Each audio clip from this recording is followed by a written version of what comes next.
true to what you said on paper. I wish that I could freely dream and be judged from within, hunted by a power that cannot see past my skin.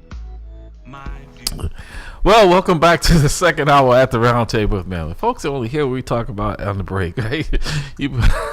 I'm your host, Larry Ellison, in studio with my brothers. My brother from another, the Rhodes Scholar, Rhodes Pierre is here today. He's back. How we doing with that social media? You know what? We're definitely going to be working on it. Okay. Yes. Yeah. I'm going to have to pin a note on you like my grandfather did me. You know what it said? I was working and he had a farm in the south there, and he would hire me and my cousin to work in the sugarcane field, and we go, when he wasn't watching, we go take a nap, and he called us one day and he came over, unbeknownst, he pinned a note to both of our shirts, and it says, as long as you're sleeping you have a job, when you wake up you're fired. So you guys just kept on sleeping. So get to work. I like that. I'm gonna use that one, man. As long as you wake up, as long as you sleep, you got a job. Wake up, you're fired. You knew I had to wake up. We had to wake up, right? So, also to the right there, Dr. Bradley is in a little tickle for wear. Right? Yes, brother. That's what's said, man. See, the Southern when you fell asleep, you were working. When you wake up, you're fired. You're fired. He didn't mess around. He wasn't paying me for sleeping. Like I said, on the board there, Pastor Hobbs is with us, and we're pleased to have in studio with us this morning, Will Anawu. Not bad. Okay. Not bad. All right. How do you pronounce it? Aloha. Well, aloha. Like right. It's like aloha. And I've been to Hawaii. Aloha is a candidate for at-large city council, an attorney by practice, has worked for in the housing for the city of Boston, grew up in Mission Hill, Nigeria. I mean, your story, my brother, I was reading it's impressive.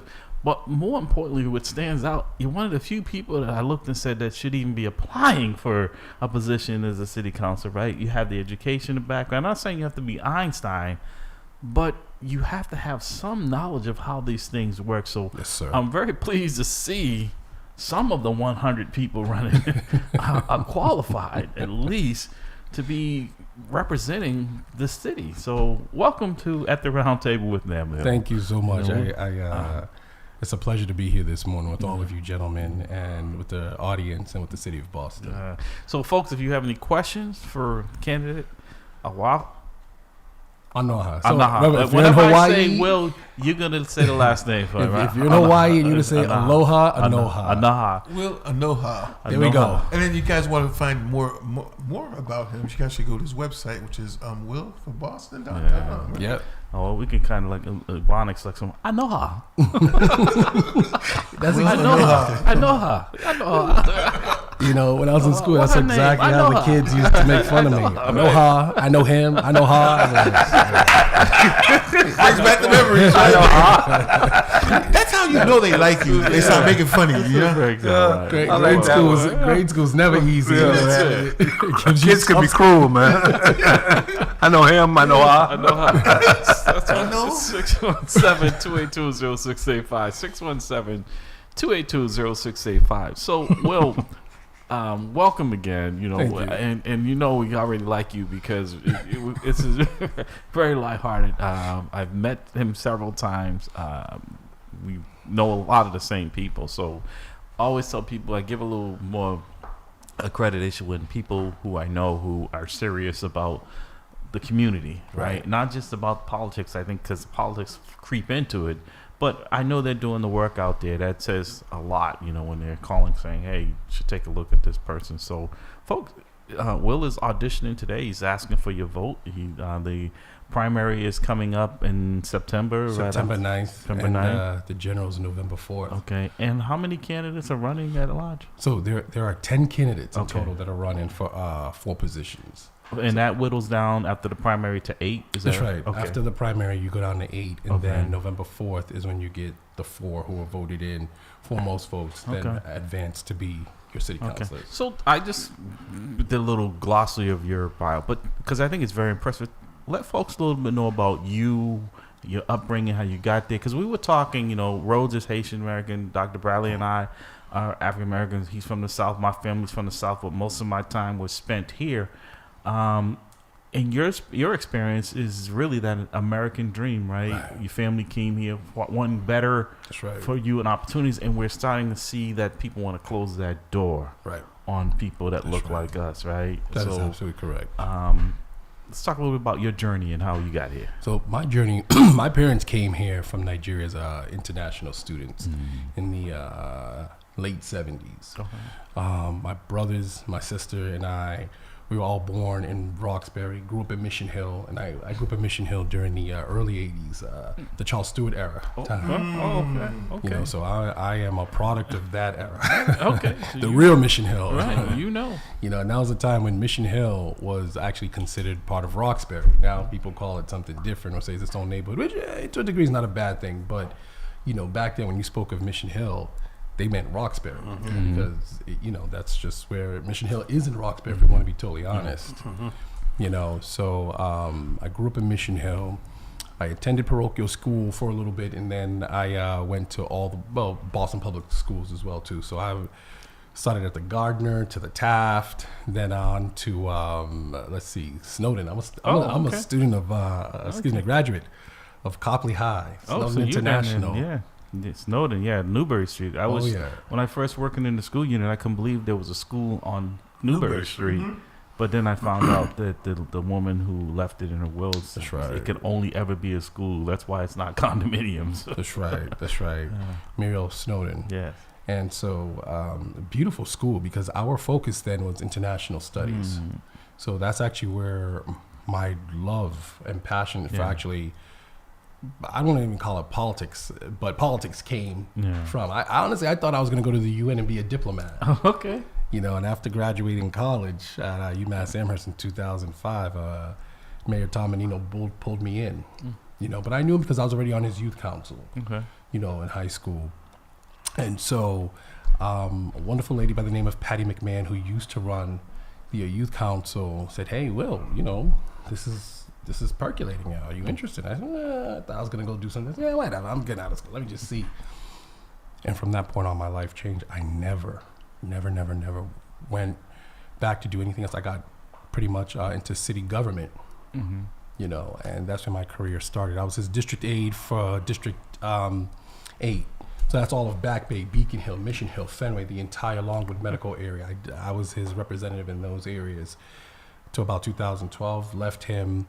And the funny thing, I went to law school at that time, but while I was in law school, I was going to school at night at New England School of Law, and I was working at Northeastern at that time for both Ralph Martin and John Tobin. Ralph Martin, which is the surprising thing, was the DA during the Charles Stewart era. Yes, he was. Which, things come full circle. Yeah. And so I did that for about 3 years. As I was graduating school, Marty Walsh picked me up. I became the housing commissioner for about 10 years in 2 different capacities. I was the housing commissioner at ISD, Boston Inspectional Services for about 5 years. I moved on, got promoted to be the executive director and commissioner of the Office of Fair Housing and Equity. At that time, I also built the Human Rights Commission for the City of Boston and was also the executive director for the Obama Foundation's My Brother's Keeper, which Conan Harris had just vacated the seat, and I took it on.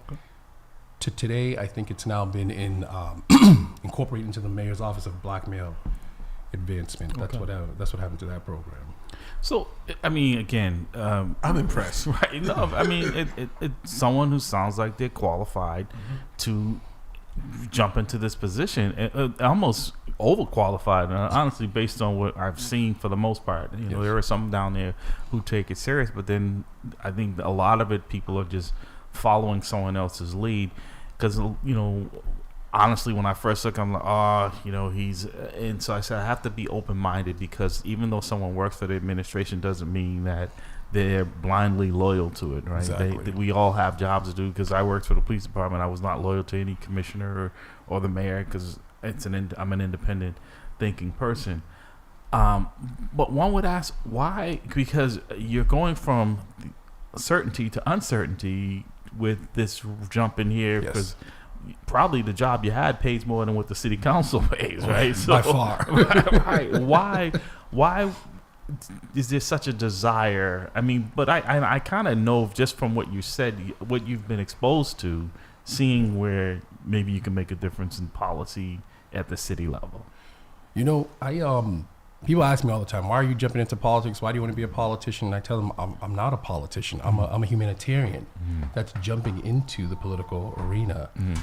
I was raised to be a humanitarian. You know, my parents were both educators. My dad was a professor at Roxbury Community College even before I was born. So he's already been teaching school. My mother's a nurse, PhD as well too. But you know, when you grow up in a Nigerian household, there's a lot of things that happen. First of all, you're disciplined heavily, you know, one with education and two with the Bible, you know. So every time they're disciplining you, Two good things, not bad. You know, they're quoting scripture. So you get it in your mind what it is that you did wrong, and not only are they upset with you, but God is upset with you. You know, so to your point, we're going to grab this call. You know, it's interesting because you said I find that people who come from other countries where these opportunities are unavailable, that they're more into religion because they're praying and they're praying to God that their situation, right? Then we take it for granted here, right? Because we don't have the faith, because that's really a lot of times that's pretty much all they have is their faith, right? They don't have monetary things and material things. Well, faith is what keeps them going. That's one of it. But you know, and if anyone here has ever been to Africa, you know, there's something that happens to you once you touch down and touch ground. You know, Africa is where the beginning of civilization began. And not that I want to make it a race thing, but I'm certain God is black. And here's why. No, listen, hear me out. You get no dissent here.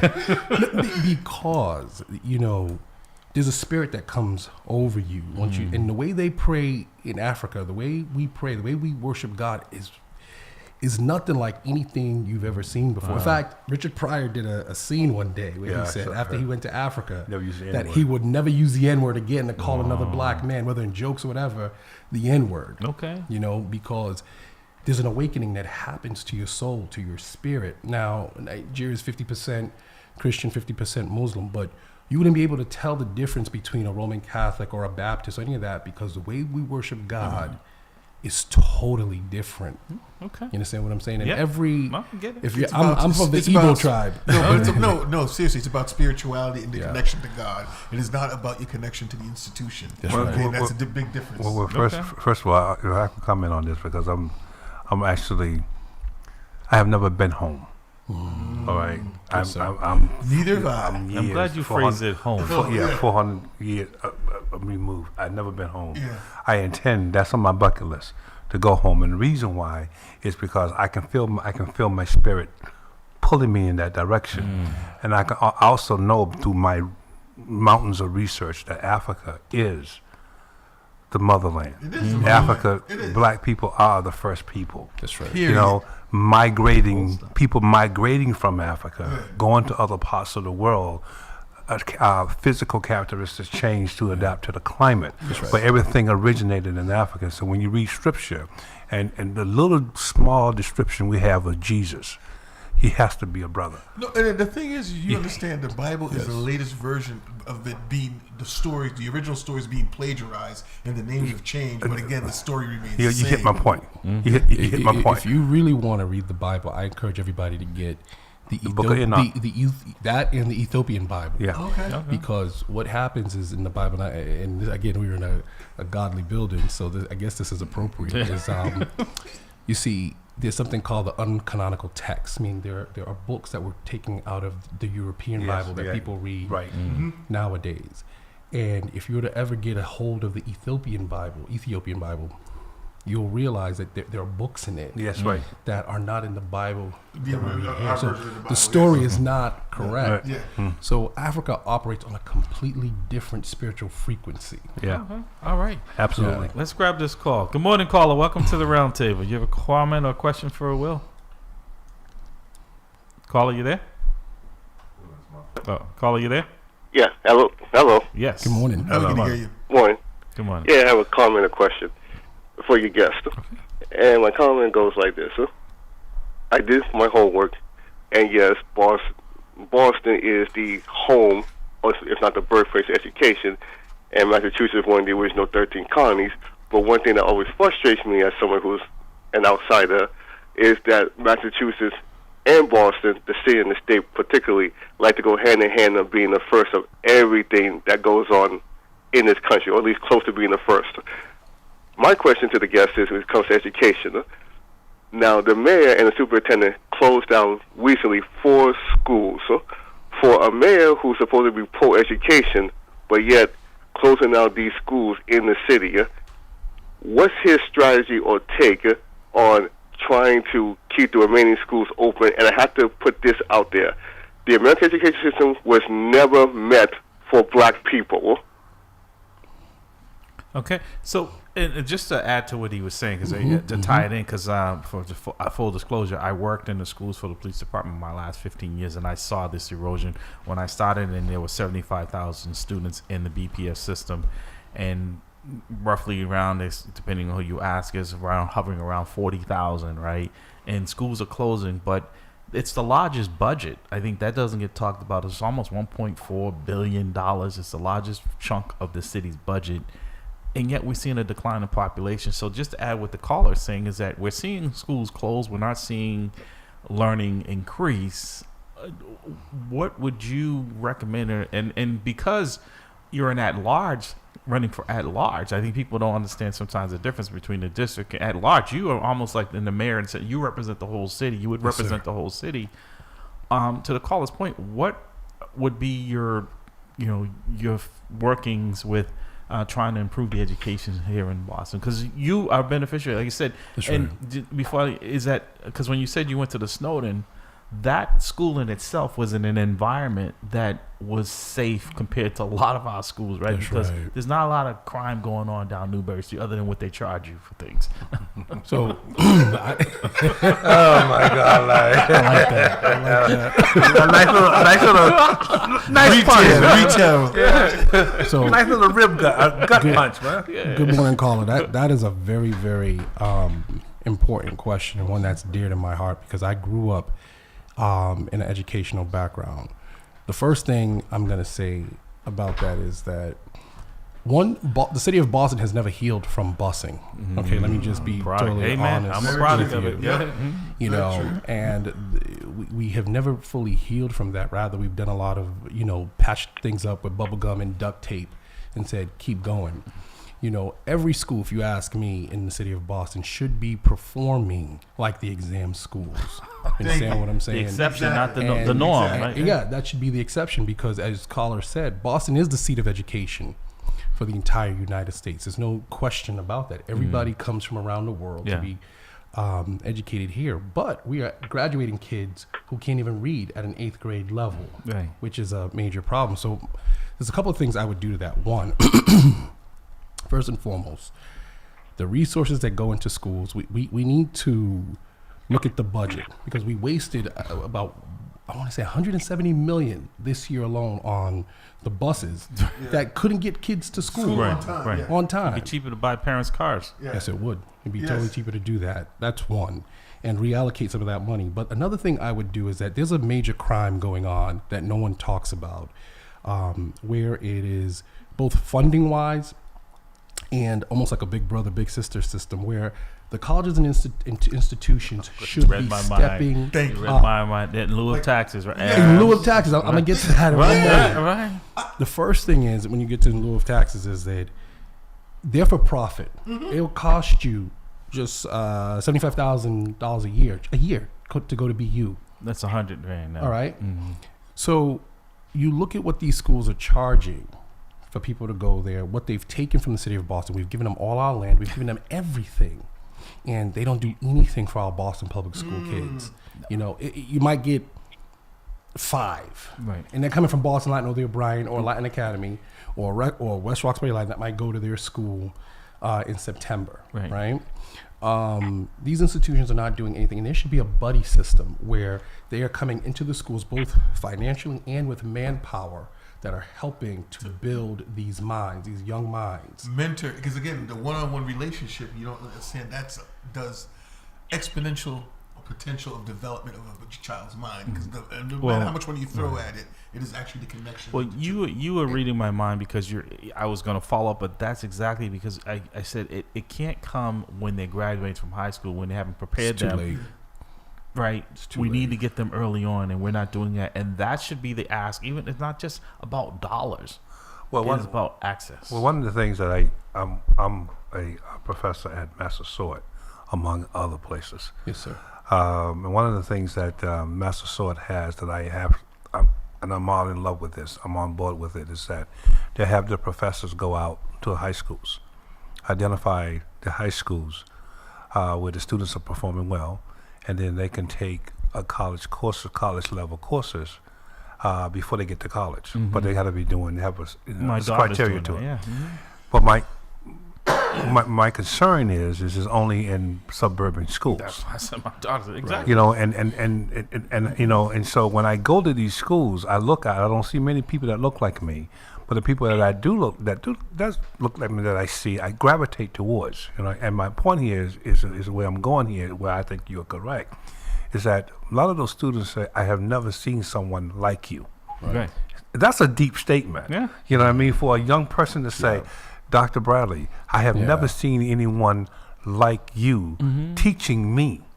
You see, you know what I'm saying? I didn't know you existed. You know what I mean? And so, and the reason why it was so important to me, because I became a cop because I saw someone that looked like me in the position that I wanted to be, that I thought I could never ascend because of who I am. If you can see me, you can be me. If you can see me, you can be me. So that's a very important piece. Thank you. And like you said a moment ago, just hearing the name Dr. Bradley is a whole different ball. And I'm not, disparaging anybody who's a teacher or anything like that, because I love teachers. I came from teachers, all that stuff, my parents and everything.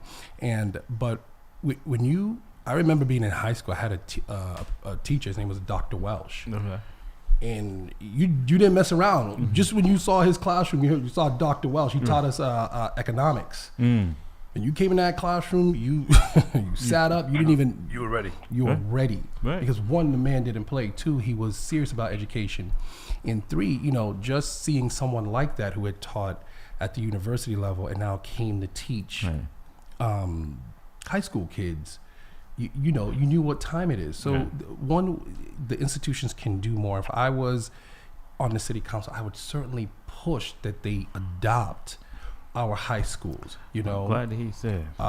You look at schools like Harvard that has $100 billion endowment. Harvard owns more property in Boston than it does in Cambridge, but yet it has a Cambridge address. Right. Harvard at one time did something that was very illegal. Back in, I want to say 2005-ish, they used a straw company called the Beale Company to buy up a lot of land in Austin Brighton, and Menino flipped out over it. And when he was alive, he kept his foot on their neck to make sure that Harvard was doing what it could. And this is one of the things that led to in lieu of taxes, where he was like, okay, you guys are for profit. Since you are for profit, you need to be paying a certain amount of taxes to the city of Boston every year, because we give you everything. We're landlocked. If you want to build now, you got to build up, not necessarily across, right? So given that, if we were to collect that money, because, Mayor Walsh came in, they might have done it maybe for 1 year, maybe. And at the time it was a pilot program. It had not reached its full potential.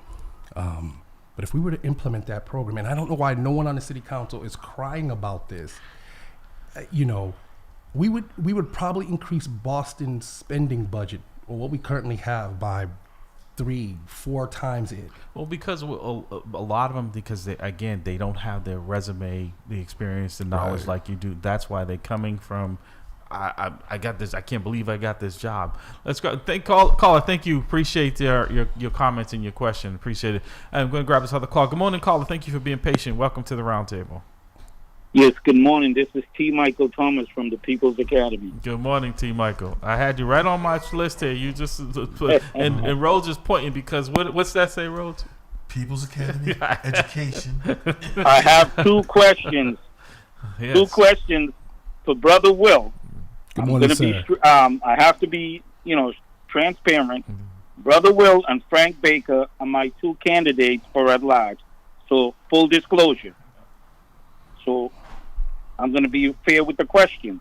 The first question is for the candidate.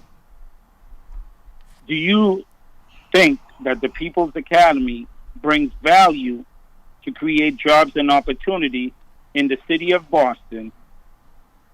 And when in office, will you commit publicly to help secure funding to help the People's Academy to continue to provide training and job opportunities for Bostonians? And Those are my two questions. Before you answer, because I think it's just a follow-up on that, we haven't given as much attention. I was coming up, we had OIC, we had vocational schools, right? Yes. Because what T. Michael's brand is vocational. Not everyone is going to college or it's affordable, right? That's right. Would you be pushing more towards kind of having more vocation? Like Madison Park is a vocational school, but it's cool. Like a dinosaur. Everything is run down and closed. It's a shell down. I'm going to say something that's very controversial, but first I'm going to answer Brother Michael's question. Yes, and hell yes. Excuse my French. I know we're on the radio. And because you see, one of the problems we're facing is that Brother Michael's the People's Academy has something that is it's like sitting on a gold mine or in a place where you have oil and you don't know oil's like under the ground. The kind of carpentry and work he does, he's referred to as the Black Paul Revere. Can you imagine that?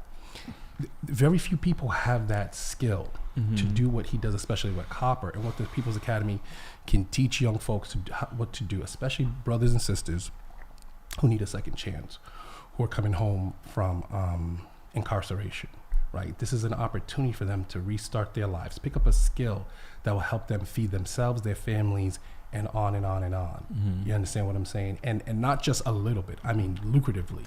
Well, but see, that's where I feel like that's the reason why it hasn't been embraced, because it gives people independence, right? Because it's not just a job where you're making minimum wage. You're talking about life-changing positions, right? And it's not just folks who are incarcerated. There are people who don't have any criminal, and I get what you're saying, because those trades are more likely to bring someone in than a banking institution or one of those, right? There's just almost like you guys talk about wanting people to be successful, but here is something that would help to advance that, and it doesn't get the support it deserves. Like I said, I'm going to say something that's very controversial, and people can feel how they want to feel about it, but it's the God-honest truth. Many a times, there's no one that stands in the way of black people more than black people. Hell, that's not controversial. That's reality, bro. We talk about it all the time.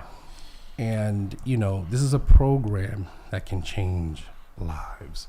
This is a program that's a slam dunk, or an easy basket, a layup for anyone on the council or in the state to support and do. I've looked into it. And in fact, before I could even speak to Brother Michael, he gave me the 3rd degree one day. I mean, oh my God! I was like, Jesus Christ, is this Judgment Day or what? But it was worth it, because any person that's going to come before you or claim to serve the city of Boston, Boston is in a crisis right now. And in the next, if we don't do something now, in the next 10 years, none of us are going to be here. I can promise you that. No, if you look at the numbers, if I share with you what's going on in the housing world, it's dire. Well, that's why. T, was that your answer to your question? Because I want to pivot to this housing, because we got a lot to ask of him. Before just one more comment. Yep. Great show, and I will be listening. All right. Thank you. That's going on our next T-shirt. On the backside of Pastor Hahn. We know it'll get out there. No, so you great segue because pivoting, because housing has become really unattainable. They were saying that the average price of a home in Boston is over $1 million. That's right. And we go back with almost 15 plus years. As a matter of fact, I just did an update with the Globe to talk about the wealth of Black Boston. The gap for $8 has actually gotten worse, and it has increased for white Boston. It was $247 then. It's probably closer to $500,000 because of the appreciation. And because I've been in real estate as long as I have, when I first saw that, and I was having conversations with people, it just really highlighted to me how little we are, because it wasn't really taught. Like, your home is different than most homes where it finances. Rhodes is a finance guy. Oh, actually in Massachusetts, it's mandated for them to actually teach financial literacy, but it's one of the least enforced laws in the state. Right, but most of us, like Dr. Bradley, our families are very similar. Before us is that we're more successful, and that's what you want. That right, the next generation. Your family was preparing you while you're sitting here as an attorney. Education was instilled. That's not a lot of homes. You can't. A lot of parents can't read themselves. They were part of that. I say all that because when people were talking about that, I knew why there was a gap. Because if you were renting for the last 30 years, you built up no equity. But if you were a homeowner, it was like hitting the lottery. That's right. You're talking about housing, and I think almost like the cow is out of the barn. How do we, because it's not affordable, how do we kind of bridge a little of that gap? I don't think we close it. There's a couple of things. So we actually have the tools. When I was the Commissioner of Fair Housing and Equity, there's a bunch of us that came together with, he's now passed, God rest his soul, Bob Terrell, Dr. Oh my God, he's gonna come for drawing a blank on his name, and I can see him right now, but it'll come to me in a second. But a bunch of us came together.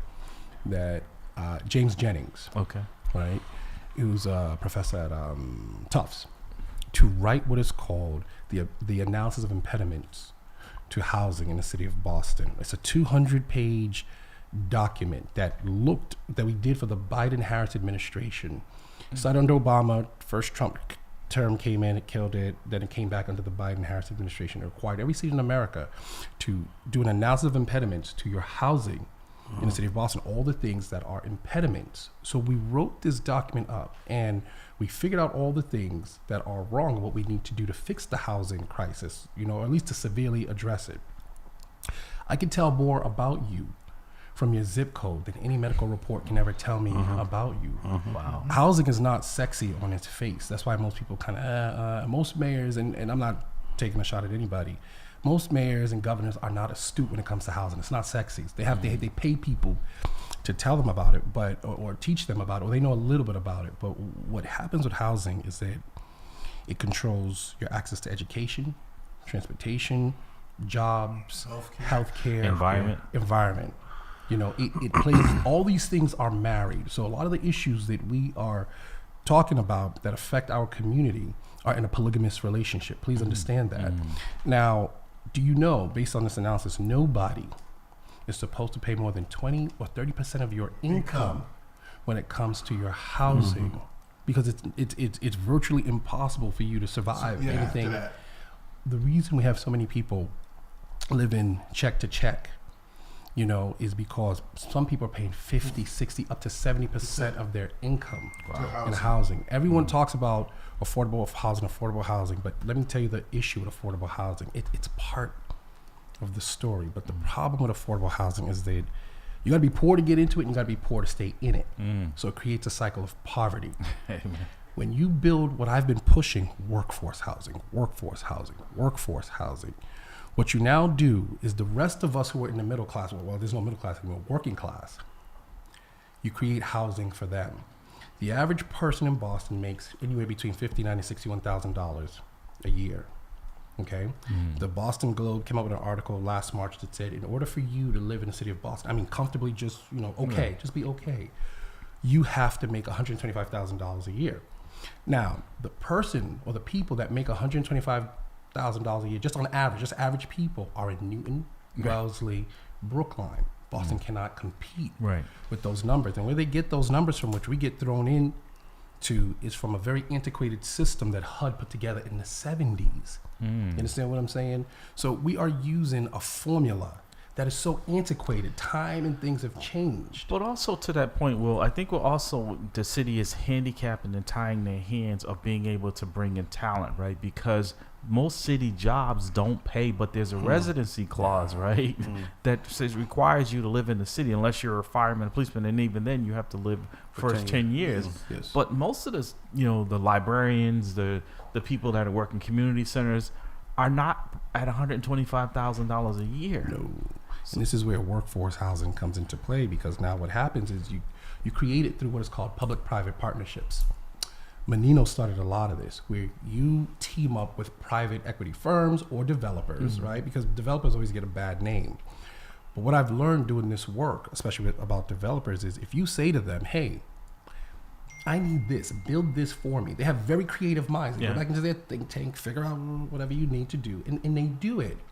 So there are two things there. One, by having public-private partnerships where the city of Boston can go into business with a developer to do what I call an abundance package, because the crisis is so bad. You need to build 300, 400, 500 unit buildings and complexes, to start addressing I think you raised some very good points, and your ideas are great. But how do we do that in a city? Boston is one of the few cities where it's so mayoral strong, right? If it doesn't have the mayor's blessing, if you personally don't have the mayor's blessing, how do you get that? Because that, the city council, pretty much most people say once they pass the budget, everything is just ceremonial, right? After that, because if the mayor doesn't want it, it's not going to happen. How do you get that, something like that great idea implemented in a mayoral strong city council city? Well, I think two things. One, it benefits the mayor obviously to do that, right? Because every mayor, especially in Boston, is sweating. What are we going to do about housing, right? And the funny thing about it is that a lot of the answers are already right there in front of us. The problem is that you don't have people that are educated enough to implement it or know enough about it. Let me just stop you there, because that's what's go ahead, Rose. That's what I'm talking about, not having people on the council who have the intelligence to be there. I was going to say there's also an example. I think in Martha's Vineyards, Whole Foods is building housing because they know workers can't afford to live there, so they're building housing for their workers to attract workers to live there. That's right. In Martha's Vineyards. I think in Boston we have another element here that can address the housing issue, and that is commercial property and the misuse of the lack of use of commercial property due to people changing how they're reporting to work. And a lot of those buildings are now empty.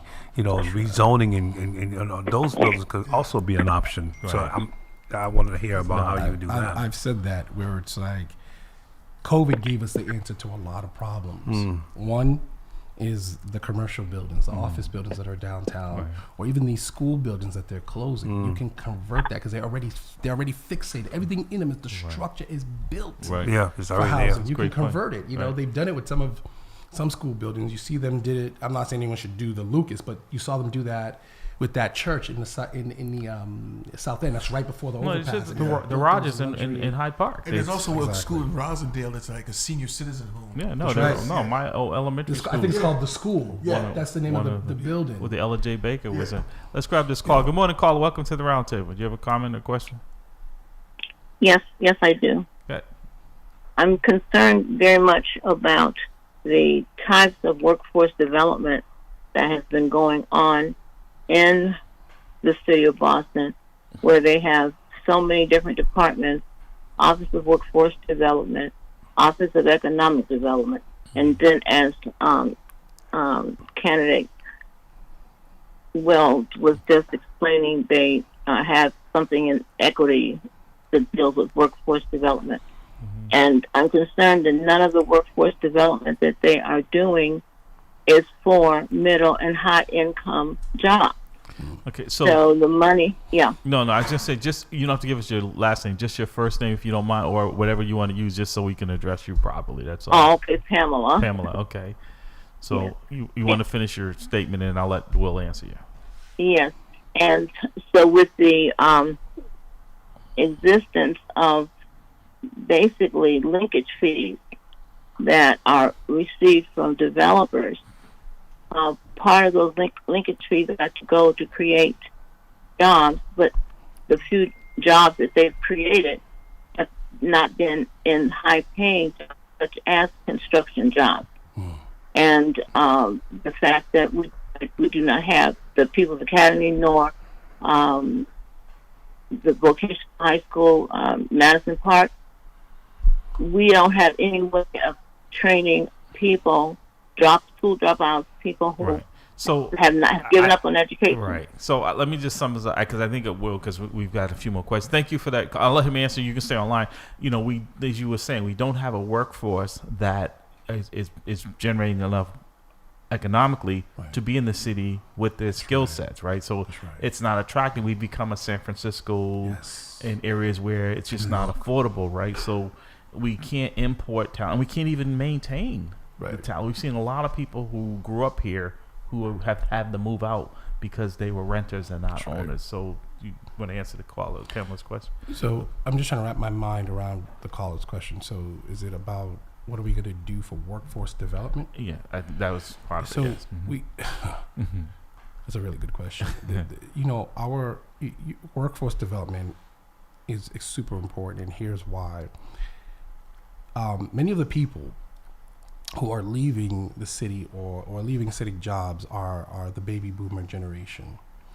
So the Boston police are going through this right now. This is why you have so many classes that are going in, because, just with the age of officers retiring, all that kind of stuff. And they're not staying as long and they're not being attracted because of the residency. They can't afford to live here. And even people saying, the working details, who wants to work all the time? That's right. We are a city where we've learned, or we've adopted the behavior of living to work instead of working so you can live. Right. You understand what I'm saying? Yeah. Which is a very backwards way of doing things. But the work, there's so much we can be doing in the workforce space, because what's happening is that people are leaving and we're not backfilling. And the institutional wisdom of some of the things that have been pillars that have held up the city. You look at the Inspectional Service Department. People cry every day about getting permits through because the manpower just isn't there anymore. They're still in 1975. Wow. If a lot of things are still done with paper. And the technology, our technology, believe it or not, in the city of Boston is backwards compared to other cities. And mind you, this is a tech hub and a medical hub. So, two things: we certainly have to backfill our workforce, and we need to start that with our high schools. Kids who are coming out of school that don't necessarily want to go to college, because college isn't for everybody. I'm not going to lie to you. It's not. And like I said, this is going to be pretty controversial. A lot of things you learn in college is rubbish. Let me just be honest with you. It just has to be. Degrees it's required. For what, that you can't use anything. It's required to do. That's why I felt about algebra and trigonometry. I'm like, what am I going to do with this? Right, and I have friends who are plumbers, electricians that are in the trades that are making easily $250,000 a year without even trying. Right. You understand what I'm saying? Call one to your house. We definitely need, call one to your house and you find out the price.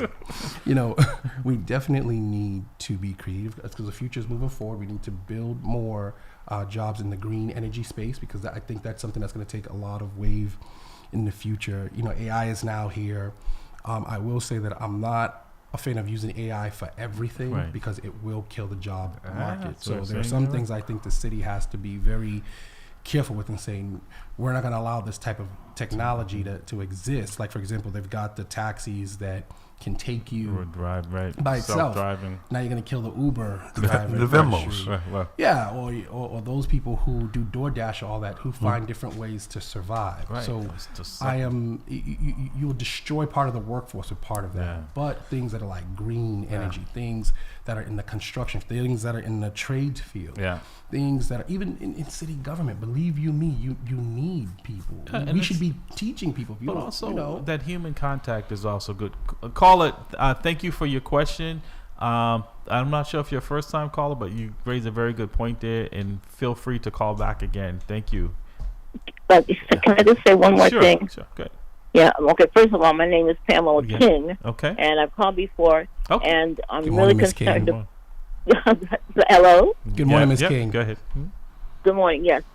And I've talked with Will, and a lot of people, when they're running for office, say they support the People's Academy. But when they get into office, it doesn't happen, and we have that on videotape. But the key here is that's a high-paying. Yes. As soon as, after 2 years of training, as soon as they take a job, they're making middle to high-income salaries. Yep. And that leads to home ownership because of that salary. So I'm really saying that we need to really push and look at the city as not producing workforce development for high-paying jobs like the People's Academy is doing in the area of construction and trades. And it's almost a scandal. Right. Thank you, Ms. King. I appreciate it. And if you called before, please feel free to call back at any time. Thank you for that call. Okay, and Will, I'll be calling you. Yes, ma'am. And we have him on tape here as well. Because I do. All right. Because I do remember when I went to school at the Madison, kids went there to become electricians, plumbers, carpenters, auto mechanic. There were like so many different vocations that you can actually learn there. And now, like you said, there's nothing going on at school. Well, 617. Speaking of schools, go on, brother. 617-282-0685. 617-282-0685. You're listening to At the Roundtable with MAMLEO. In studio, I guess, at-large candidate Will. I know who. I know her. I know her. I know her. It's in here. I know him. I know her. Right. So I understand. So good. But I have a perfect example of how the trade fares against academia. Yeah. My neighbor, who's one of my best friends, is a general carpenter, and he lives about my property. This brother, I have 4 college degrees. This brother just have a high school diploma, and the money that he makes far exceeds what I bring in. There's no question about it. And he doesn't have any student debt. He has no student debt. All right, this guy is, and he's very, very good. But and he just retired from Mass General Hospital, and he and I we were sitting on my deck, and he was like, "Will, I got so much work. I'm turning it off. I'm telling people I'm retired." And actually, when we were speaking, they were calling him. I need windows installed. I need doors installed. And this guy, he making a mint. And so he's from Barbados. He just took his family to Barbados and came back. And he said, I had my phone was just packed with messages, and he asked me, he said, will you like to come out and help me? I'm like, man, I don't know how to swing a hammer. Right. He said, but your wife has you practicing. That's right. I mean, I probably would break my toe, man. Right. You know what I mean? So, but that's a good example of how, that the trade can be very lucrative. Absolutely. We know when you have to call him. So, Will, I want give you time at the end. That's why but I can't let you get out of here without getting your take. Mass and Cats. I just read the other day where 2 residents and reporters who were down there just to get the story, and they were viciously attacked by the folks down there because they were taking pictures of what was going on down there. Mayor Wu and other mayors, and I just heard, have ran on fixing that problem, and most people would say currently it's just been displaced to other places around the city, and it is still a blight down that area. What, if anything, do you think can be done down there to address this crisis? Because that's what it is. Easy. Well, not easy, but let me explain. COVID gave us the answer to this problem. Do you remember during COVID, we used what was called the mercy ships, both in New York and in Boston, and LA, and Boston, when the hospitals became overrun. Right. The mercy ship is a full-scale hospital on a cruise line. It's Mass General and Brigham and Women's in one on a cruise line. Emergency room, an OR, operating room, beds, everything you need. And to your point there, I'm gonna let you finish. There's probably some decommissioned ships that are not that bad. The investment into that, right, would bring it here and have it sitting over there. It exists. We're not landlocked. And the Navy and Marines use this to cure, as a hospital when we send soldiers overseas. And believe it or not, that's how Children's Hospital got started here in Boston because of the measles crisis and stuff like that. And then they had all the kids in the ship out in the harbor, and that's how Children's Hospital got started in America. You can take them. You can take the people on mass and class, and you can commit them to the ship. You can put out a Black Falcon pair. They're out of the way. You can give them the dignity and respect they need because this is a humanitarian issue. Again, Boston is the #1 city for medical everything, but yet we can't seem to cure a man-made problem that we created. Right, with the opiates, right? Exactly. And so putting them on that ship, and you can commit them. People say, oh, well, you're going to violate the human rights law. No, you're not, because the drug law, which is chapter 394C, gives you that option. Right. If anyone who's caught openly doing drugs, when you go for arraignment, you either could get arraigned or go to treatment. Most people choose arraignment because they just roll the dice. Right. But since they're doing it, just on that law alone, you can have them, and they don't even get a record. All that happens, they go to treatment. The second, and you can do this, commit them for 100 days. 90 days is for treatment to break the addiction. And then the other 90 days is for, you help them with therapy and all that stuff so you can rehabilitate them, get them back into the workforce. The last thing I'll say about that is no one is talking about the program the Sheriff's Department is doing. They're using a drug called vitriol. Vitriol breaks the addiction. They have a 100 to 100 success rate. It's a pilot program. Okay. They commit these people. They give them the drug vitriol. It breaks the addiction. In 90 days, these people are cured, and they're returning them without them having relapses or any of that. They're really saving lives, not recycling. Right. A person who's addicted. Right. But like you said, pharmaceutical it was so profitable. I remember I had surgery on my shoulder, and before I woke up, they had already given me a prescription for 100 OxyContin. And knowing what I know, I said thanks, but no thanks. I've done some research, and I know there are other methods that can ease my pain other than popping a pill. Because at some point, I can't pop that pill, nor do I want to, but my body is still going to be craving it, right? And that's what was happening there. I'll tell you one other thing about it. I'm sorry to interrupt. Is that because I just want to get this out. Here's another radical thing about that. Forget Long Island.